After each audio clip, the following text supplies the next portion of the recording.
On the 5th of April 2019, 300 tourists were held on a Himalayan mountain by Nepali police overnight during a thunderstorm. I was one of those tourists. Let me tell you about it. A year ago at one of my gigs, I met a tourist that ended up being a psytrance organizer in Nepal. Fast forward about a year, he's flying me out to Nepal to do a psytrance gig for him, and I figured I'd get my girlfriend to come along. As soon as we arrive in Kathmandu, the first thing we're faced with is the guy that's supposed to pick us up isn't there. We call the number we're supposed to call. We get passed to a different person. We call that number, we get passed to a different person. So already, the organization is looking very sketchy.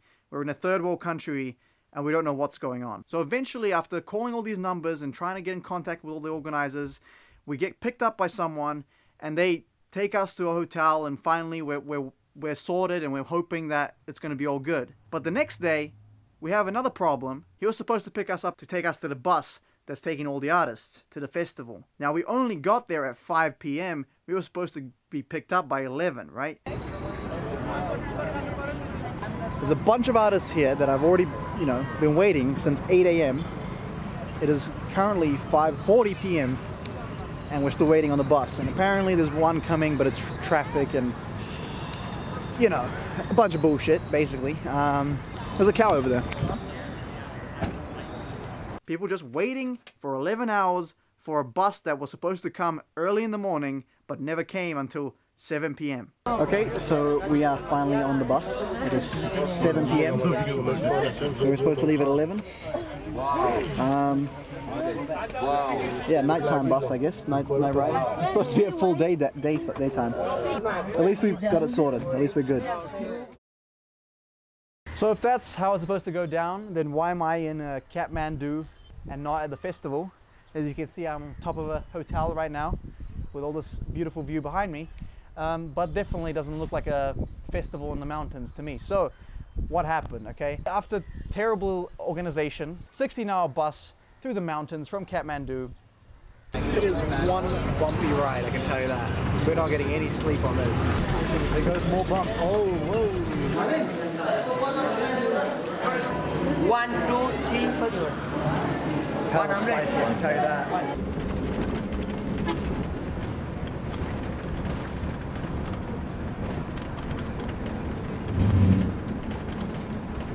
There's been a slide. Don't know if we'll be able to get past.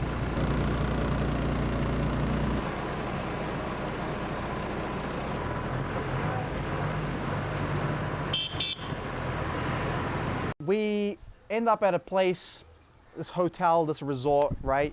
They tell us we have to take another bus from there to the festival. Like what? This whole bus is hired, right? Like why wouldn't we need to switch buses? I don't understand. Still don't know why we had to do that. But basically, at this point, all the festival people, all the festival goers, the artists, everything, were pretty pissed off because some people waited like since 8 a.m. at the bus stop, and the bus only picked us up at 7, and then now they're gonna have to wait again. Not sure what's up right now. We're just transferring bus or something? I don't know. I do not know what's going on. The situation's in shambles, right? So anyway, we decide we'll take a taxi, private taxi, only like 2,000 rupees, right? What's the big deal? We'll take a private taxi from this resort area to the festival, right? No big deal. We won't wait for the bus that's supposed to take all the artists. We'll just deal with it ourselves, right? So we take this taxi through the mountains, another hour or so, right? Enjoying it, at this point we have high spirits. We think we're gonna make it. We think it's gonna be good.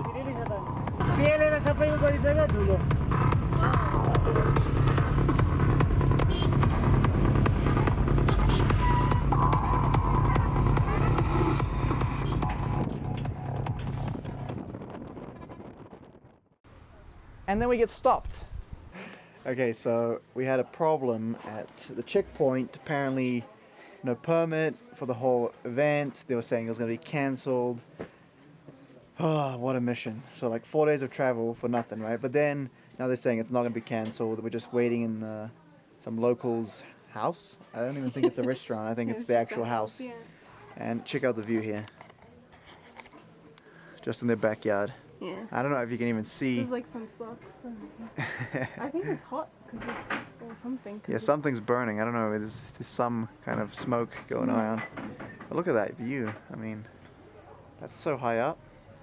We both have headaches from being like at high altitude already. Look, and there's And corn. these people live here. It's pretty cool. That's cool. Look at the steps, like they're like. Yeah, check out these steps. You want to walk up them just to?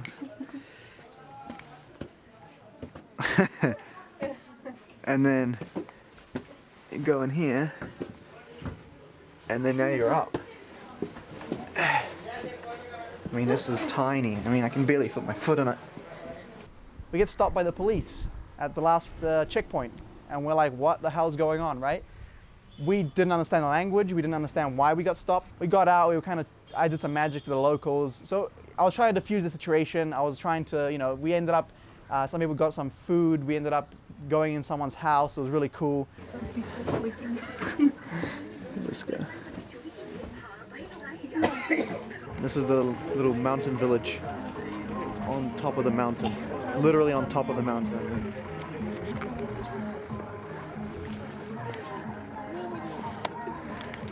It's just a chasm on the other side. Crazy. How are you doing up there?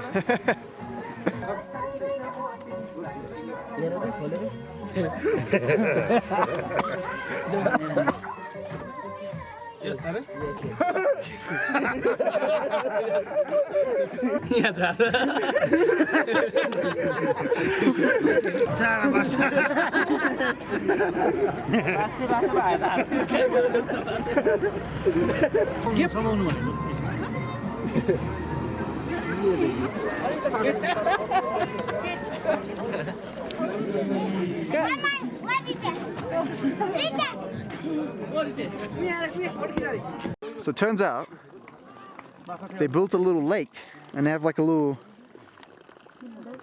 boat and like one of those paddle boats or whatever. Oh, so you can. Yeah, you just like press the pedals. Ah, that's so cool. Did we come down? Wow. Yeah, we did come down there, but we couldn't see it because it's over the ditch. That's so cool. So all of a sudden, we're hanging out with the locals, having fun, chilling, chatting, but the tension in the air seems off. It just seems very tense. We didn't understand any of the language, but somehow we understood that something wasn't right. The police seemed a bit more tense. One of the people we were with was arguing with the police. It was just things weren't going right. That's how much the tension was tangible that we said, we will just get out of here now. Like, let's just leave. We don't want to deal with this. So let's just leave. We get in our taxi and we start to leave. But then we get stopped again, going from the last checkpoint back to the resort. So now the problem isn't that we can't get to the festival. We don't want to go there anymore anyway. We can't leave. And at this point, we start to kind of panic. Now we're keeping calm. I wasn't filming. I didn't want to give them any reason to get on our case. But if you can't go and you can't leave, isn't that technically being under arrest? I mean, I didn't want to push it, but it's like, why can't we leave? And then one of the drivers in passing mentioned something about drugs. And that's when I really started to freak out. I mean, I was keeping calm and nothing was showing, but you hear stories about tourists getting drugs planted on them. Nepal's drug policies are insanely strict. So why would they be mentioning drugs? I mean, we didn't do any, very, very weird situation. Very strange. So the police keep us there for 2 hours, which just becomes more and more tense. The police is walking around, taking photos of people in the car. Just weird stuff, man. Like, look, we just want to go. Like, let us leave. Eventually, they let us go back to the resort that we came from, where the bus stopped. And so we get to the resort. We tell the taxi drivers, let's just keep driving. We'll pay you. Let's go to the nearest city. We don't want to be here. But then the police stops the car, tells the taxi drivers to get us out, and tells them to drive off without us. So now we're stuck at a resort with no accommodation, no food. It's already night and we're not allowed to leave. And there's police cars coming in full of policemen. What's going on? Throughout this whole thing, we kept hearing from the people leading all the artists, not the actual organizers, the people working for the organizers, that the event is still on. There was no doubt in my mind that the event was not happening. I mean, with literally 20 police people patrolling around and making sure we don't go and we don't leave and we can't go and we can't. There was no doubt in my mind that this thing is not happening, but the organizers kept telling us that it's still happening. We're just dealing with the police. It's still happening. And even towards the very, very end, some of the artists were thinking that it's still happening. This was blowing my mind. We end up taking all our stuff to the lobby. We're waiting in the lobby, and one of the policemen comes and talks to me, and he asks me, do you know the organizers? Was this all organized for you? Can you get in contact with the organizers? Essentially, there's no permit for this festival. Now, here's the kicker. He says, you may stay here for the night. May? We were wanting to leave. We wanted to get out of here. You kept us here. Now you're saying we may stay here? Why do you want us here, right? I didn't say any of this, right? I didn't want to start a fight with a policeman in a third world country where who knows what they're, how corrupt this is. So we're just stuck there. What are we going to do? We start talking to the people that were going to the festival, and it turns out that some people had a bigger tent, and they said, come sleep with us.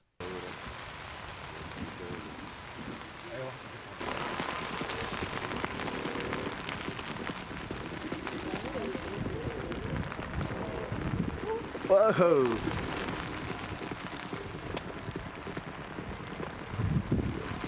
That's the situation right now. Raining inside.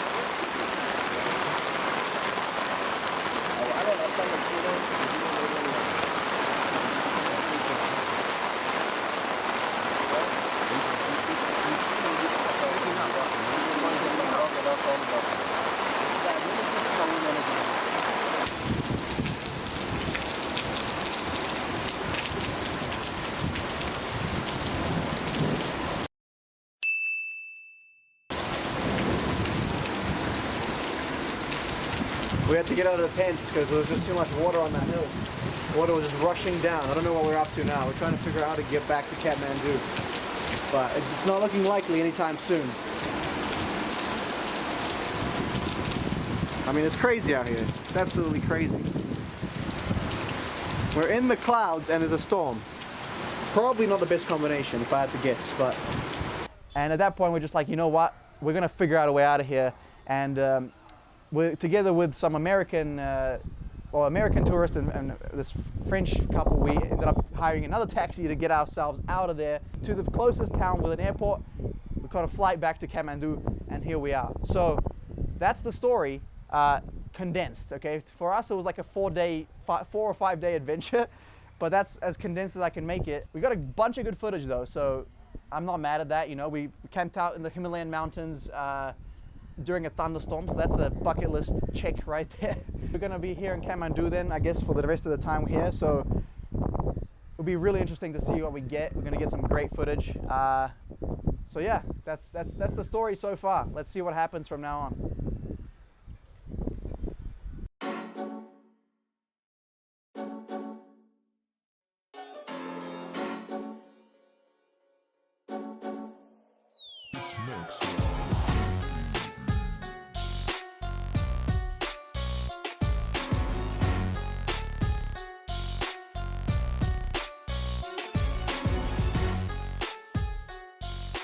If you want to see the rest of that footage, you better check out my next video.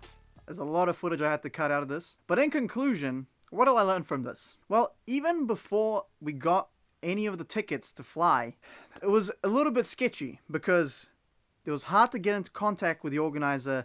It was the communication was very sporadic. It was hard to find information about the event, hard to find information about the organizer himself.